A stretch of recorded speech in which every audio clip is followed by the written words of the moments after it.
Hello students. आज अपन quantum mechanics में discuss करेंगे। नेक्स्ट टॉपिक है दी ब्रोगली हाइपोथेसिस, दी ब्रोगली परिकल्पना। और इससे फर्स्ट पहले जो लेक्चर था उसमें अपन डिस्कस कर चुके थे फोटो इलेक्ट्रिक जो इफेक्ट है, प्रकाश विद्युत प्रभाव जो है, और फोटो इलेक्ट्रिक इफेक्ट के काफ़ी इम्पोर्टेंट रिजल्ट्स हैं वो अपन ने स्टडी किया है। और उन रिजल्ट्स में अपन ने चेक किया कि फोटो इलेक्ट्रिक जो करंट है वो फ्रीक्वेंसी पे किस प्रकार डिपेंड करती है, इंटेंसिटी पर किस प्रकार से डिपेंड करती है, और किस प्रकार से फ्रीक्वेंसी के साथ इलेक्ट्रिक या फोटो इलेक्ट्रिक जो करंट है वो चेंज होती है। उसके बेसिक के ऊपर दी ब्रोगली जो परिकल्पना है, ये फ्रेंच साइंटिस्ट है और इसका जो एक्चुअल नेम है वो है दी ब्रोई, लुई विक्टर दी ब्रोई। और इन्होंने अपने एक्सपेरिमेंट में बताया कि कोई भी पार्टिकल है, उस पार्टिकल के साथ में वेव होती है, हमेशा तरंग होती है, यानी every particle has a wave character. और दी ब्रोगली सर से पहले अपने ने पढ़ चुका है कि दुनिया की कोई भी वेव है वो पार्टिकल कैरेक्टर रखती है, यानी every wave has a particle character, यानी प्रत्येक तरंग है वो कणीय प्रकृति रखती है। तो इसका जो अपोजिट लिया उन्होंने कि पार्टिकल भी एक वेव नेचर रखता है, और इस एक्सपेरिमेंट को प्रूफ भी किया है, जो अपन नेक्स्ट लेक्चर में पढ़ेंगे, डेविसन जर्मर एक्सपेरिमेंट, जो इस बात की गारंटी देता है कि दी ब्रोगली जो सर हैं वो उनका जो स्टेटमेंट है वो 100% श्योर सही है कि every particle has a wave character. इससे पहले कई फिनोमिना हैं अपने फिजिक्स में, फोटो इलेक्ट्रिक इफेक्ट है, ब्लैक बॉडी रेडिएशन है, और एक जो कॉम्पटन इफेक्ट है जो अपन पढ़ेंगे इसमें। ये तीनों एक्सपेरिमेंट ये बताते हैं कि every radiation has a wave particle character, यानी प्रत्येक तरंग एक कणीय प्रकृति रखती है। जैसे अपन लाइट की ड्यूअल नेचर पढ़ते हैं कि लाइट की जो ड्यूअल नेचर है पार्टिकल की फॉर्म में होता है और दूसरा रेडिएशंस की फॉर्म में होता है। रेडिएशंस का मीनिंग ये है कि यूनिवर्सल के अंदर किसी स्पेस में या किसी पॉइंट के ऊपर जहाँ एनर्जी है, और किसी भी पॉइंट के ऊपर पार्टिकल्स होने का मीन ये है कि वहाँ पर मास है, यानी द्रव्यमान है कुछ न कुछ, यानी पार्टिकल का होता है मास और वेव की होती है एनर्जी। तो जहाँ एनर्जी मिले वहाँ इसका मीनिंग ये है कि यहाँ कोई ना कोई वेव है। और आपको यूनिवर्स के अंदर किसी भी पॉइंट के ऊपर किसी चीज़ का मास दिखे, इट मीन्स वहाँ पर पार्टिकल है। तो ध्यान ये रखना कि पार्टिकल का होता है मास और वेव की होती है रेडिएशंस या एनर्जी।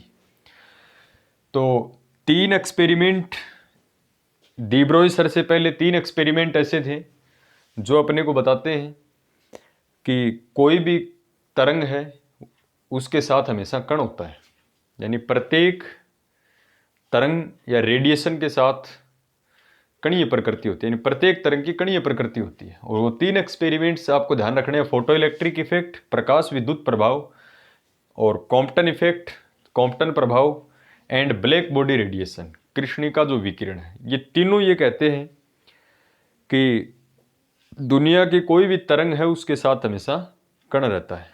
और दी ब्रोई सर ने इसका अपोजिट लिया कि यदि तरंग के साथ में कण है तो कहीं ना कहीं कण के साथ में तरंग है। और ये जो एक्सपेरिमेंट किया गया था, ये किया गया था 1924 में। तो अपन बात करें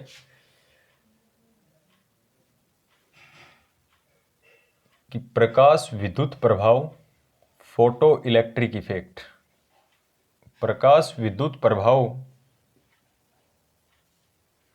कॉम्पटन इफेक्ट।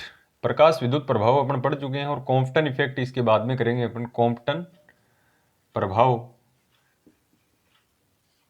तथा कृष्णिका विकिरण, यानी ब्लैक बॉडी रेडिएशन, कृष्णिका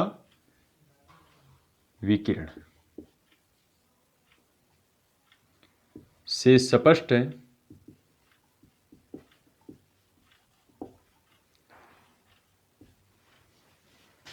कि प्रत्येक तरंग यानी जो वेव है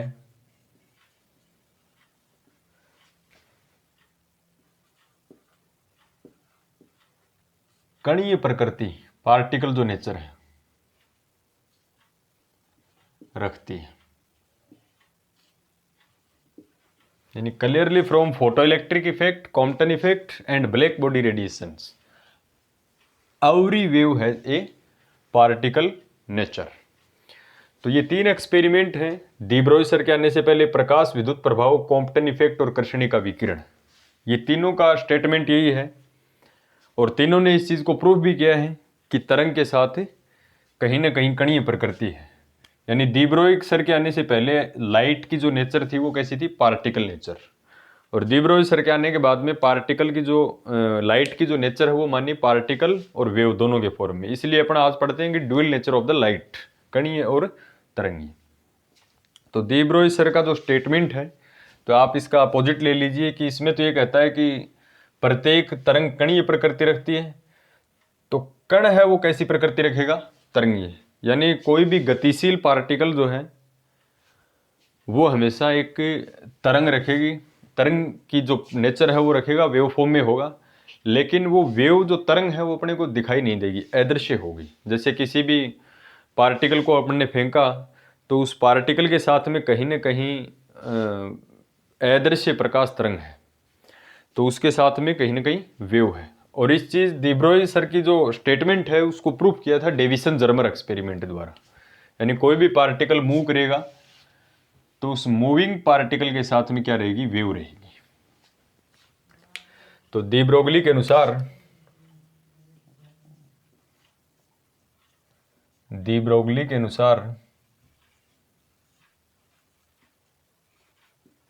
इंपॉर्टेंट लेक्चर है क्वांटम मैकेनिक्स का।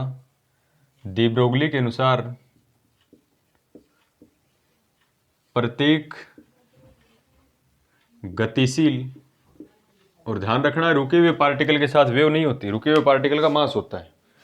तो प्रत्येक गतिशील कण के संगत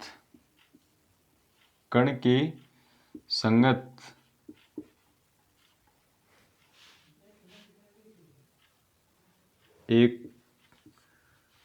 द्रव्य तरंग होती है। मैटर जो वेव एक द्रव्य तरंग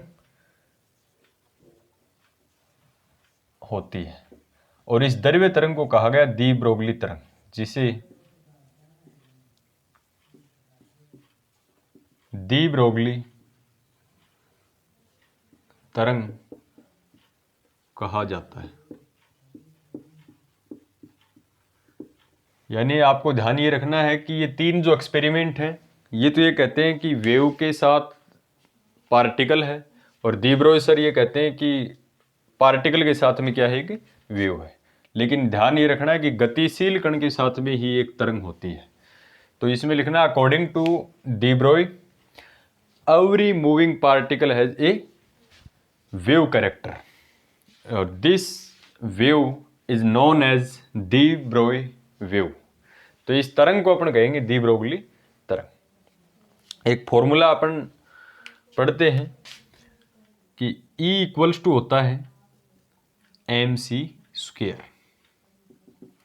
आइंस्टीन का जो काफ़ी फेमस फॉर्मूला है E equals to mc², energy और मास के अंदर रिलेशन। और यहाँ से अपन इसको ये लिखते हैं E इक्वल्स टू m, और c² को लिख दें c इंटू सी, और यहाँ से इस c को अपन डिवाइड में ले आए तो यहाँ then this implies mc equals to E upon c, और पार्टिकल का मास और into velocity m into v।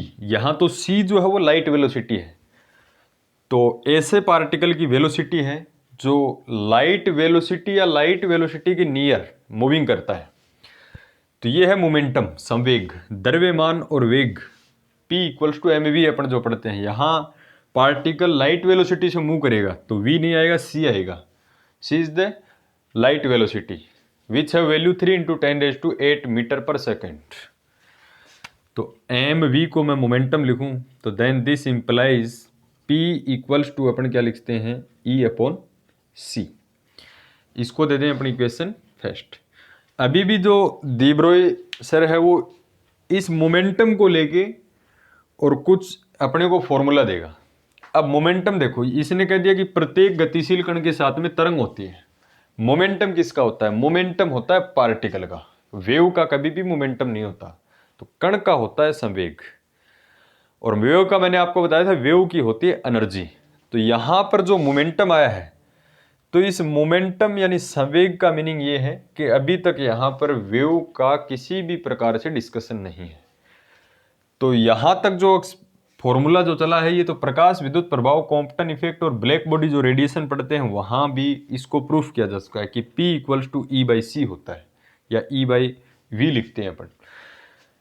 तो यहां मोमेंटम आया, इसका मतलब पार्टिकल का ही आया ये तो। और इन्होंने क्या कहा कि पार्टिकल के साथ में वेव है। तो लोगों ने कहा कि भी वेव है तो इसकी एनर्जी की डिस्कस कीजिए आप, इसकी एनर्जी का, क्योंकि मोमेंटम तो वेव के पास होता नहीं, मोमेंटम तो होता है पार्टिकल के पास। तो यहां से मैक्स प्लांक सर के फॉर्मूला है एक, उसका यूज करेंगे अपन। Now using Max Planck sir formula, E equals to क्या होता है H nu, energy of a photon. Photon की जो एनर्जी है इक्वल्स टू एच न्यू। तो E की जगह अपनी ये वैल्यू पुट करें, then we can say that P equals to, E की जगह अपन वैल्यू पुट करें एच न्यू और अपॉन C। एक अपन न्यू की वैल्यू अपन पुट कर सकते हैं, फ्रीक्वेंसी और जो वेवलेंथ है उसमें रिलेशन क्या होता है, आवृत्ति जो होती है वो तरंग दैर्घ्य की व्युत्क्रमानुपाती होती है। तो न्यू इक्वल्स टू होती है सी बाई लेमडा। तो P equals to H upon C, और न्यू की जगह क्या रखेंगे सी बाई लेमडा। न्यू की जगह क्या लिखेंगे सी बाई लेमडा, और यहां से C कैंसिल हो गया। तो P इक्वल्स टू क्या आएगा H बाई लेमडा, और यहां से लेमडा की वैल्यू निकालें तो lambda equals to H by p. अब यहां से इस फॉर्मूले को अपन देखें तो यहां से आपको ये दिमाग लगाना कि इस फॉर्मूले से मोमेंटम से वेवलेंथ निकाली। तो इसका मीनिंग कि मोमेंटम तो होता है पार्टिकल का और वेवलेंथ होती है वेव की। कभी भी पार्टिकल की वेवलेंथ नहीं होती, वेवलेंथ होती है वेव की। तो इसका मतलब मोमेंटम के साथ में वेवलेंथ का कोई रिलेशन है, यानी कण का तरंग के साथ कोई ना कोई संबंध है। मोमेंटम मैंने बताया पार्टिकल का, तो यहां ये जो फॉर्मूला ये पार्टिकल को शो करता है, और वेवलेंथ जो होती है वो होती है वेव की। तो इट मीन्स ये है, यहाँ जो रिलेशन है ये है वेव के लिए। तो इसका मतलब पार्टिकल का और वेव का कहीं ना कहीं रिलेशन है, और प्रत्येक गतिशील कण जो है वो एक तरंग रखता है, और उसकी तरंग दैर्घ्य जो होती है वो मोमेंटम की क्या होती है इन्वर्सली प्रोपोर्शनल होती है। यानी तरंग दैर्घ्य है वो संवेग के व्युत्क्रमानुपाती है, यानी wavelength is inversely proportional to the momentum of the particle. तो यहां आपको ध्यान ये रखना है कि ये जो फॉर्मूला है ये वेव के लिए है, और ये जो फॉर्मूला है ये किसके लिए है मोमेंटम के लिए है। तो यहां से इस एक्सपेरिमेंट या इस फॉर्मूले से इन्होंने बताया डी ब्रोई सर ने कि दुनिया का कोई भी पार्टिकल है मूविंग पार्टिकल, उसके साथ में क्या होता है कि वेव होती है, और उसकी वेवलेंथ जो है इस फॉर्मूले से डिफाइन की जाएगी। और डी ब्रोगली परिकल्पना जो है, डी ब्रोई का जो स्टेटमेंट है कि दुनिया का कोई भी पार्टिकल वेव रखता है, इसका प्रायोगिक जो सत्यापन किया था उस टॉपिक का नाम है डेविसन जर्मर एक्सपेरिमेंट। तो ये आज का लेक्चर था अपना डी ब्रोगली परिकल्पना, और फिर भी कोई प्रॉब्लम है तो आप डिस्कस कर सकते हो।